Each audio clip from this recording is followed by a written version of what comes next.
허락하시고 오늘 간절히 기도할 때 하늘 문이 열려지게 하사 하나님과 교통하는 시간이 되게 하여 주옵소서. 예수님의 이름으로 기도했습니다. 아멘. 본문의 22장은 20장에서부터 성령이 계속 말씀하신 예루살렘으로 가게 되면 결박과 환난을 만나게 될 것이다, 이 얘기를 계속 듣고 사도 바울이 또 듣고 하다가 결국 예루살렘에 들어갔을 때 일어난 일에 대해서 본문이 표현해 주고 있습니다. 성령의 지시에 따라 예루살렘에 도착한 바울에게 성령께서 말씀하신 그대로의 일이 일어나게 됩니다. 사도행전 20장 22절과 3절을 다 같이 읽겠습니다. 시작. 보라, 이제 나는 성령에 매여 예루살렘으로 가는데 거기서 무슨 일을 당할지 알지 못하노라. 오직 성령이 각 성에서 내게 증언하여 결박과 환난이 나를 기다린다 하시나. 아멘. 성령이 말씀하셨어요. 자, 너가 예루살렘으로 가게 될 것인데 예루살렘으로 가게 되면 결박과 환난이 너를 기다릴 것이다. 너를 환영하는 인파나 수고에 따라 격려하는 사람들, 그런 인파가 아니야. 예루살렘에 네가 딱 돌아가게 되면, 모든 전도 여행을 마치고 예루살렘에 돌아가게 되면, 세 번째 모든 전도 여행을 마치고 네가 예루살렘에 도착하게 되면 수고했습니다, 환영하는 인파, 격려하는 사람들, 그를 따르는 제자들이 환호성을 지르는 게 아니라 바로 성령이 말씀하시기를 결박과 환난이 너를 기다릴 것이다, 이렇게 말씀하셨어요. 그것도 한 번만 말씀하시는 것이 아니라 아가보 선지자 또한 동일한 예언을 사도 바울에게 하게 됩니다. 사도행전 21장 11절입니다. 시작. 우리에게 와서 바울의 띠를 가져다가 자기 수적을 잡아매고 말하기를 성령이 말씀하시되 예루살렘에서 유대인들이 이같이 이 띠 임자를 결박하여 이방인의 손에 넘겨주리라 하거늘. 아멘. 이방인의 손에 넘겨줄 것이다. 이 띠 임자가 바로 사도 바울인데, 이 임자, 이 주인이 이 사람 사도 바울을 이방인들에게 넘겨줄 거야, 이렇게 말을 하게 돼요. 예루살렘에 도착한 바울에게 성령과 선자 예언에 따라 그대로의 일이 일어나요. 그것이 바로 21장 30절과 31절이에요. 읽겠습니다. 시작. 온성이 소동하여 백성이 달려와 모여 바울을 잡아 성전 밖으로 끌어나가니 문들이 곧 닫히더라.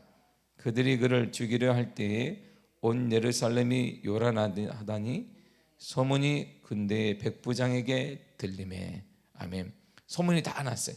온성이 막 소동합니다. 바울이 왔다며, 사도 바울이 왔다며, 사도 바울 그 사람이 왔다며. 그래서 온 사람 소리가 들렸어요. 사도 바울의 행적, 예전에 사도 바울을 존경했던 사람들이 많았습니다. 왜냐, 그가 하나님의 열심히 있는 자, 그리고 대제사장의 공문을 가지고 그리스도를 믿는 사람들 핍박했던 사람, 그러니까 유대인들이 보기에 대단히 훌륭한 사람인 줄 알았더니 그가 어느 순간에 활가닥 미쳐버린 거예요. 그러더니 유대인들을 공격을 하면서 이방인들에게 당신도 하나님의 자녀라고 얘기를 하지 않나, 율법을 가르치기 시작했고 그 구세주가 오셨다라고 말하는 거. 아직도 유대인들은 구세주가 오는 걸 기다리고 있는데 바로 구세주 오셨던 메시아가 오셨다고 말하는 미치광이가 된 거예요. 그 사람들이 그를 많이 막 따르게 됩니다.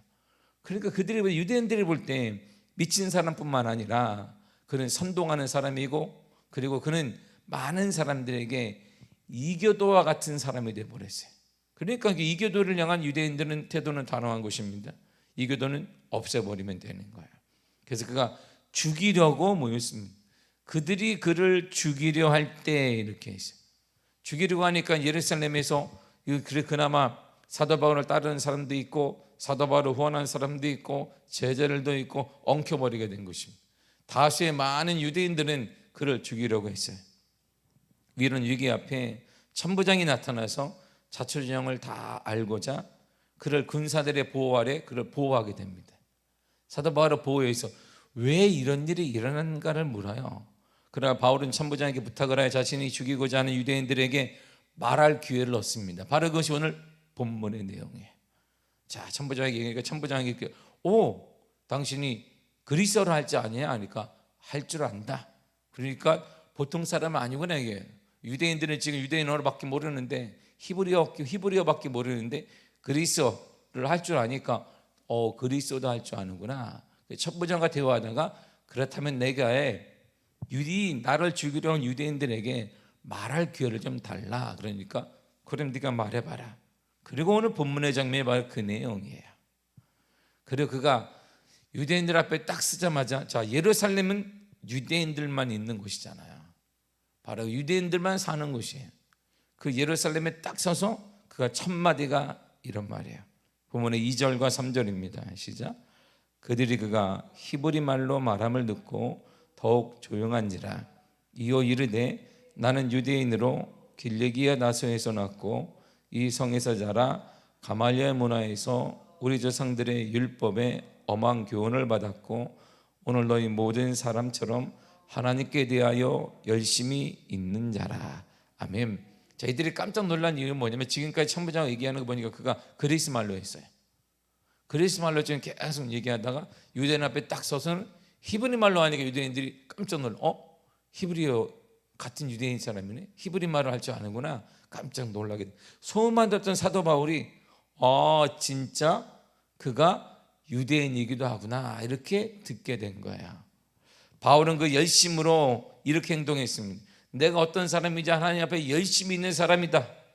그 열심을 가지고 내가 예수 믿는 자들을 박해하고 죽이고 결박해서 옥에 가두었다. 더 많은 사람들을 결박하기 위해 대제사장부터 공문을 받아서 다메섹으로 내가 가고 있었다. 그때 내가 처음으로 놀라운 일을 경험했다. 바로 여러분들이 죽였던 그분을 그가 만났다라고 말해요. 본문의 7절과 8절이에요. 시작. 내가 땅에 엎드려 들으니 소리 있어 이르되 사울아 사울아 내가 왜 나를 박해하느냐 하시거늘 내가 대답하되 주님 누구시입니까 하니 이르시되 나는 내가 박해하는 나사렛 예수라 하시더라. 아멘. 바울은 이렇게 살아계신 예수 그리스도를 만났습니다. 그들에게 정확히 당신들이 죽였던 예수 그리스도가 살아계시고 나는 그분을 만났다 그러니까 유대인들이 너무나 화가 난 거예요. 왜냐하면 그가 메시아라고 말할 뿐만 아니라 그 메시아를 유대인들이 죽였단 말이에요. 그러니까 사도 바울이 내가 당신들이 죽였던 예수 그리스도 메시아를 내가 다메섹으로 가는데 만났다. 바울은 이렇게 살아계신 그리스도를 만났어요. 그렇다면 바울이 그리스도를 만난 후에 어떤 변화가 일어날 거야? 혼자 살다가 둘이 사는 거 쉽지 않잖아요. 그래서 혼자 계속 인생을 살고 있는데 둘이 누가 살고 자녀도 살고 아무튼 누가 함께 사는 것은 서로 간에 조화가 필요하듯이 사도 바울이 혼자 이렇게 살았어요. 근데 예수님과 이제 만났더니 함께 사네. 그러니까 뭔가 조화가 필요한 변화가 막 일어납니다. 그것이 사랑하는 사람이든 친구이든 간에 함께 산다는 것은 뭔가 자신의 변화가 나타나. 예전과 마음대로 살 때하고는 다릅니다. 그러니까 지금까지 사도 바울은 혼자 살았어요. 자신의 생각에 따라, 자신의 교육에 따라, 자신의 가슴글에 따라, 자신의 여러 가지 모든 판단에 따라 살다가 주님을 딱 만나니까 함께 사니까 변화가 좀 일어나요. 변화가. 보세요. 여러분들 우리가 권사입니다. 할렐루야. 예전에 그냥 혼자 살다가 남편을 만나는 남편과 또 살다가 아기를 낳았으면 또 바뀌어요. 이렇게 삶이 패턴이 나 중심에서 계속 바뀐단 말입니다. 지금 그러다 보니까 어느 순간에 하나님이 또 너 혼자 살아봐라고 기회를 하나님께 주셨어요. 할렐루야. 감사하시기를 바랍니다. 감사. 그 웃음이 무슨 웃음인지 모르겠으나 감사함으로 하루하루를 다 지내시기를 축복합니다. 혼자 사니까 이렇게 새벽에도 나고 할렐루야. 주의 은혜가 큽니다. 할렐루야. 아무튼 보세요. 혼자 살다가 함께 사는 건 변화가 막 일어날 수밖에 없는 거예요. 자, 그렇다면 예수를 만났단 말이에요. 예수를 모르다가 만났어요. 사도 바울이. 그러니까 예수를 만난 자, 예수님을 만난 자들은 변화가 일어나요. 뭔가 이게 오늘 본문의 내용이에요.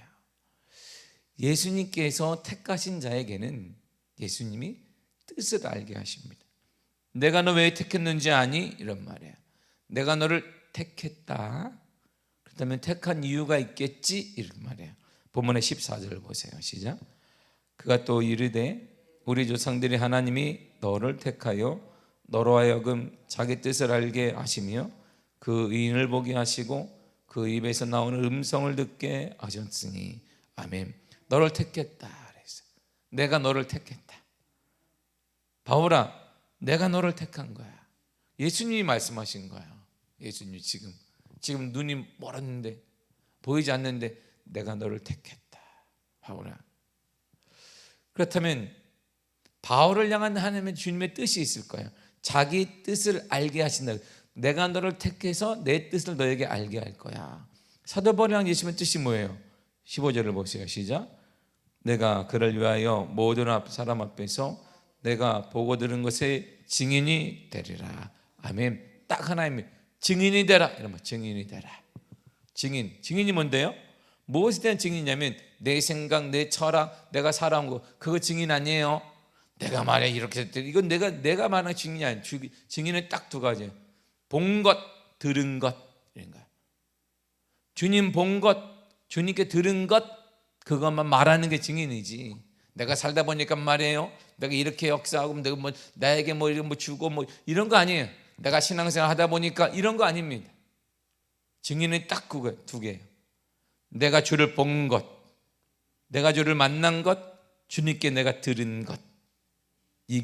이걸 말하는 게 증인이에요. 그거 하라고 내가 너를 불렀다. 다메섹에서 그가 예수를 만났어요. 유대인들은 예수를 볼 때 자신들이 죽인 사람이에요. 죽인 청년에 불과한데 내가 만났다고 말하고 그가 메시아라고 말하니까 그걸 지금 얘기하고 있죠. 그대로 하고 있잖아요. 내가 지금 들었다. 여러분 내가 들었습니다. 사랑하는 부형들아, 1절에는 부형들아 말하는데 아버지 같은 유대인들이니까 아버지 형제 같은 동족이여 내가 그리스도를 만났습니다. 다메섹에서 내가 지금 대제사장의 공문을 가지고 다메섹에 있는 다른 동네에 사는 유대인들을 감옥에서 잡아오기에 갔는데 내가 다메섹에서 예수를 만났습니다. 근데 그때 주님이 말씀하시길 내가 너를 택했다. 내 뜻을 너에게 알게 할 거야. 그 뜻이 뭔가 했더니 내 증인이 되라. 내가 본 것, 너가 본 것, 너가 들은 것만 전해라. 이렇게 말해요. 그래서 그가 이것이 대상이 유대인이든 이방이든 상관없이 그는 자신이 본 것, 자신이 들은 것을 그대로 전하게 돼요. 그러므로 우리를 주님께서 택하셨을 때는 분명한 목적이 있는 거야. 그 목적은 딱 하나입니다. 증인이 되는 것입니다. 할렐루야. 목적이 뭐예요? 증인이 되는 것입니다. 목사이든 장로이든 권사이든 집사이든 우리가 똑같습니다. 뭐하라? 증인이 되라 이란 말이에요. 그래. 저는 잡이 있는데요. 잡을 통해 증인이 되라. 가정이 있는데 가정을 통해 증인이 되라. 뭘 통하든지 증인이 되라는 것입니다. 근데 우리가 삶 속에서 그렇다면 말이에요. 그런데 예수 그리스도 증인이 되지 못하는 이유는 반대로 딱 보면 두 가지예요. 본 것이 없어요. 들은 것이 없기 때문에. 신앙생활에 본 것이 없거나 들은 것이 없으니까 말할 게 없는 거예요. 미천이 떨어진 게 미천이 다 떨어졌어요. 이렇게. 봐야 되는데 본 게 없어요. 들은 게 없어요. 그러니까 할 얘기가 없어요. 이렇게 복 받습니다 했습니다. 니는 받았냐? 할렐루야. 멈추지. 왜? 증인이 되는 건 딱 두 종류인데 두 가지를 말하라고 주님이 증인되라 그랬어요. 본 것, 들은 것. 증인이 되지 못하는 거 우리가 지금 본 것이 없고 들은 것이 없는 거예요. 주님께서 우리에게 보고 들은 것을 기록한 하나님의 말씀, 성경을 주셨습니다. 그러므로 지금 이 시대에 우리가 본 것이 없고 들은 것이 없다는 말은 가짜예요. 본 것, 들은 것은 다 여기 안에 있습니다. 여기서 우리는. 그런데 왜 이것이 문자되고 내 삶에 계속 바뀌지 않냐면 믿음이 없기 때문인 거예요. 오늘날 이 믿음은 바라는 것들의 실상이요 보지 못하는 것들의 증거라고 말했는데 우리 믿음에게 우리는 여기서 딱 끝나요. 교과서에서 딱 끝난단 말이에요. 믿음의 삶을 변화시키고 믿음의 삶의 역사를 나타내야 참다운 믿음인데 믿음은 바라는 것들의 증거이며 보지 못하는 것들의 실상, 증거여야 되는데 증거가 안 되는 거예요. 드러나지 않는 거예요. 그러니까 우리의 믿음이 지금 허상일지도 모른단 말입니다. 그냥 믿음이거니 내 믿음대로 될지어다 그랬어요. 할렐루야. 그러면 우리도 보았다, 들었다는 말은 성경이 말한 대로 본 것이라면 우리가 그대로 나타나야 되고 증거되어야 되며 역사가 나타나야 될 줄 믿습니다. 그래서 이 역동하는 신앙생활이 필요한 거예요. 이렇게 역동적인 신앙생활이 필요한 거예요. 자 보세요. 성경에는 두려워 말라 이게 365번 나와요. 근데 미국 하버드 대학에서 연구를 했는데 이런 말을 했어요. 자, 고양이를 내가 연구했습니다. 이 고양이가 한 종류는, 한 무리는 쥐를 갖고 오고 있는데 고양이를 보게 했어요. 얼마나 두렵겠어요. 근데 또 한 무리는, 쥐는 고양이를 본 것이 아니라 이 무서워 떠는 친구를 보고 가만히 있었어요. 이렇게. 어느 것이 더 두려워 떨까요? 그걸 연구한 거야. 그의 쥐 뇌를 연구하니까 놀라운 것은 직접 고양이를 본 쥐보다 두려움을 보고 있는 그 쥐가 더 두려움에 떨고 있다는 거예요. 깜짝 놀란 거예요. 그래서 결론이 뭐냐? 핸드폰 함부로 보지 마라. TV 함부로 보지 말라. 거기 슬퍼한 게 현실 속에 있는 것보다 내가 본 삼자 입장에 보는 내가 더 슬프다 이런 말이에요. 그래서 우울증에 빠지는 거예요. 그래서 아이들도 조심시켜라 이런 말이에요. 이 말이 뭘까요? 여러분들 주위에 그리스도를 본 사람을 내가 보고만 있는 자체로 나도 믿음이 생기고 역사가 나타나고 증거가 되어지고 살아 역동할 수 있다 이런 말입니다. 우리 자녀들도 이런 말이에요. 그러니까 자녀들은 예수님을 본 적이 없어요. 그런데 내가 주님을 보게 되면 주님을 본 나를 자녀들이 보면 나보다 더 큰 믿음을 가질 수가 있다 이런 말이에요. 할렐루야.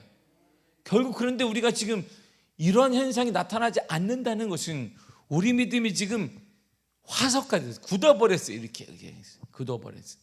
그래서 우리 믿음이 역동성이 없는 거예요. 지금 막 이렇게 기적이 나타나고 역사가 나타나고 하나님의 친분이 나타나고 막 이렇게 기쁘고 소망이 있고 사랑이 넘치고 할렐루야.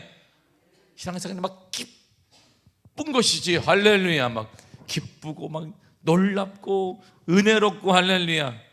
그런 신앙생활 여러분들의 삶에 간절히 축복합니다. 다시 말해 이 신앙생활이 신앙이라는 얘기 믿음이라는 것이 내 삶을 변화시키는 거예요. 내 삶을 확 와닿는 것이죠. 믿음은 이론이 아니에요. 믿음은 절대 이런 문자가 아닙니다. 믿음은 실생활이며 믿음은 역사가 나타나며 믿음은 은혜가 나타나게 되는 것입니다. 그러니까 여러분 주위에 내가 예수를 침체할 수는 있어. 우리가 침체할 수 있잖아요. 근데 예수님을 경험한 사람을 보는 것만으로도 우리는 더 큰 기쁨과 소망을 누리고 있다 이런 말이에요. 그러니까 반대로 얘기하면 예수님을 보지 못하고 두려움에 떨고 세상 탓하는 그 사람과 계속 보고 있으면 이 사람보다 더 부정적인 생각이 내 머리에 자리 잡고 있다는 말이에요. 함부로 말하지 말고 함부로 생각하지도 말고 함부로 만나지도 말라 이런 말이에요. 그러니까 TV에 너무 빠지지도 말고. 그럼 내가 더 슬퍼 TV보다 내 인생이. 이게 하버드가 연구한 결론이었고 이게 성경적으로 보게 되면 대단히 유익한 것입니다. 내가 예수를 만나서 기쁨이 있으면 예수를 못 만나 우리 자녀들 주위 사람들도 내 기쁨을 보고 더 기뻐할 수 있는 거예요. 아, 살아있구나 주님. 할렐루야. 이게 하나님의 역사예요. 이게 증인이 되는 거예요. 이게 증인이. 그러므로 주님께서 말씀하신 것 이것을 그대로 믿으시기를 바랍니다. 섞지 말고 믿으시기를 바랍니다. 비빔밥을 만들지 말라. 비빔밥 섞지 말란 말이에요. 세상 것과 내 것을 막 섞어, 세상 것과 교회 것을 막 섞어가지고 비빔밥 먹지 말란 말입니다. 그대로 순전한 걸 먹으라 이런 말이에요. 신명기 4장 1절 2절에 이렇게 말합니다. 시작. 내가 너희에게 명령하는 말을 너희는 가감하지 말고 내가 너희에게 내리는 너희 하나님 여호와의 명령을 지키라. 아멘. 하나님 말씀 뭐하라? 가감하지 마라. 더하지도 말고 빼지도 말아라.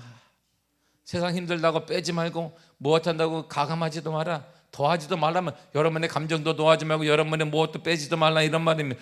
시대 변화에도 그냥 그대로 받아들이고 그대로 믿으시기를 바랍니다.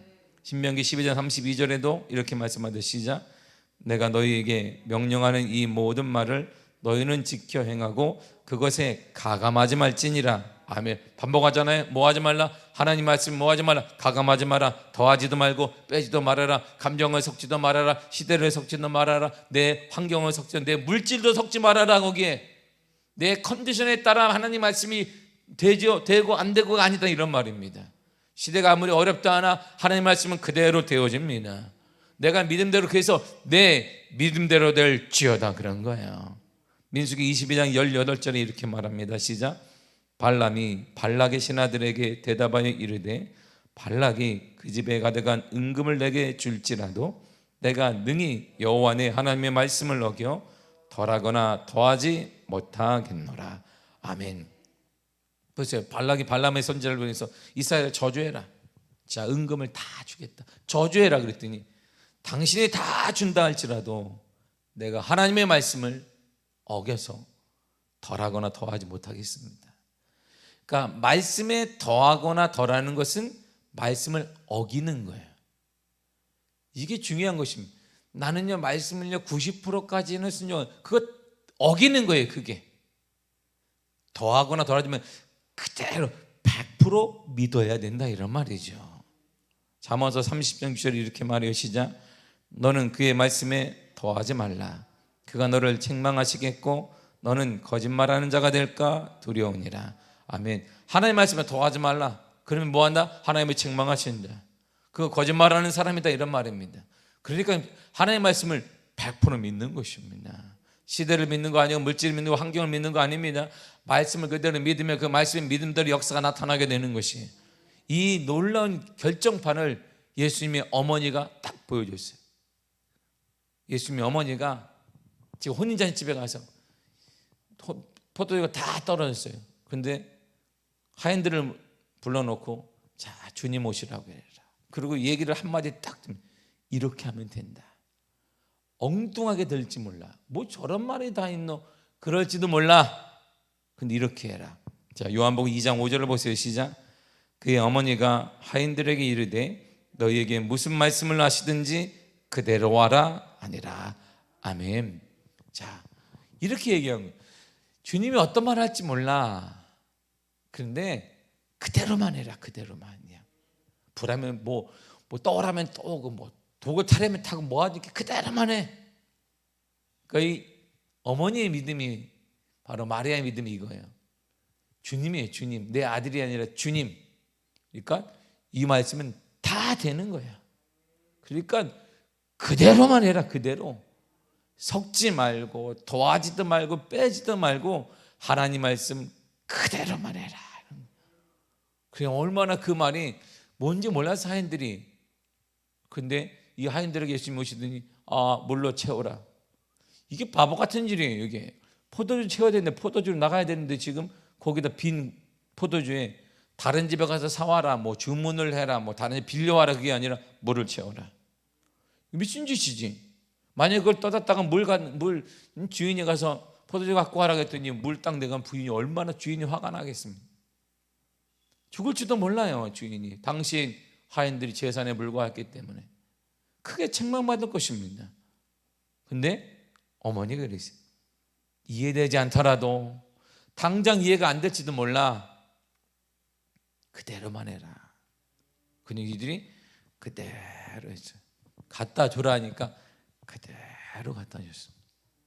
그래서 물이 변하여 포도주 됐네. 그래서 이렇게 된 거예요. 우리가 할 일은 뭘까요? 늦지 마세요. 시대상을 하나님 말씀에 늦지 마세요. 현실을 늦지 마세요. 내 능력을 개입을 시키지 마세요. 그대로 하십시오. 무식해 보이는 오늘 어느 시대인, 오늘날도 주님이 주인 되는 시대입니다. 아무리 누가 뭐래도 우리는 오늘날도 믿음으로 살 것이고 내일도 믿음으로 살 것이며 죽을 때까지 우리는 믿음으로 살 것입니다. 그리고 영원한 하늘나라에서 하나님 만나기, 우리는 부활할 거야. 부활의 소망이 저와 여러분들에게는 있습니다. 부활의 영광을 맛보게 될 것입니다. 무슨 말씀을 하시든지 여러분들이 이해를 요구하는 게 아닙니다. 주의 말씀은 여러분들에게 동의를 구하고자 함이 아닙니다. 이해를 구하거나 동의를 구하는 게 주의 말씀이 아니에요. 우리에게는 순종을 요구합니다. 그대로 하라. 시대에 맞지 않습니다. 오늘날 시대에는 이런 것, 그러니까 오늘날 시대 하나님의 기적과 하나님의 역사와 예수를 믿으면서도 하나님의 기적, 하나님의 역사, 하나님의 충만함, 하나님의 놀라운 은혜, 이런 단어가 싹 빼앗겨 버린 것입니다. 사단이 다 가져갔어요. 이런 단어들을. 교회 안에 이런 단어를 싹 가져가고 교회 안에는 딱 한 단어만 남았습니다. 착하게 사는 것, 도덕적인 것. 그래야 교회가 지금 6만 5천 교 중에 만교회가 무너져 버린 것입니다. 착하게 사는 것이 목적입니까? 산에 올라가야죠. 산에. 세상과 뚝 떨어져 산에 올라가야지. 교회 안에, 교회 바깥에도 착하게 사는 사람 많습니다. 당시 착한 사람은 2000년 전에 사두개인과 바리새인들이에요. 이들은 금식하고 구제하며 여러 가지 좋은 일들을 많이 했습니다. 근데 주님은 이들을 위해서 독사의 자식들아 회개하라 천국이 가까웠느니라 회개에 선포했습니다. 이유가 뭘까요? 오늘날은 이 시대는 지금 교회가 누려야 될 은혜, 기적, 역사, 충만, 기쁨, 부활 이런 단어를 싹 빼앗겼어요. 오늘날 교회가 다 뺏기고 교회 안에는 도덕적으로 어떻게 사는지, 매너가 좋은지, 착하게 사는지 이걸 정신교육을 수양을 하는 것으로 바뀌었습니다. 그래서 이 교회가 코로나 앞에 쭉쭉 무릎을 꿇어버린 것입니다. 교회는 환경에 영향받지 않을 것입니다. 때때로 우리가 모여있기 때문에 구성원들이 사회생활 하기 때문에 영향받습니다. 그러나 그럼에도 불구하고 결국은 더하거나 더하지 않게도 믿음으로 사는 교회는 믿음으로 일어나게 될 것이고 여러분들 가정도 믿음으로 일어나게 될 줄 믿습니다. 하나님의 거룩한 역사가 여러분들의 가정에 충만히 나타나기를 바랍니다. 주님의 돌보심이 여러분들의 가정에 가득하기를 축복합니다. 이 시대의 승리는 더 많이 기도하시기를 바랍니다. 할렐루야. 더 많이 기도하십시오. 우리 전 세대보다 우리 전 세대가 산에서 대나무를 뽑으며 기도했습니다. 그때보다 더 많은 기도가 이 시대에 필요한 이유는 더 그때보다 악하기 때문이에요.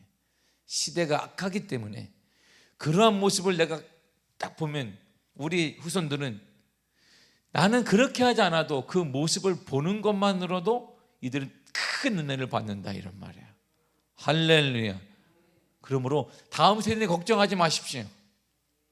우리가 걱정이 우리가 그런 모습 기도의 결단을 하고 기도하며 하나님을 만나리라는 확고한 믿음의 결단만 내리면 그 모습을 보는 자체로도 우리 자녀들은 우리 다음 세대는 다시 불같이 일어나게 되어 있어요. 이것이 이번에 나온 심리학적인 의학적인 결론이에요. 놀라운 은혜가 바로 여기 있습니다. 여러분들이 기도하면 자녀들이 살아나고 우리가 기도에 열정을 품게 되면 우리 교회가 살아나면 민족교회가 살아날 수 있습니다. 할렐루야. 오늘도 뜨겁게 기도하시기를 바랍니다.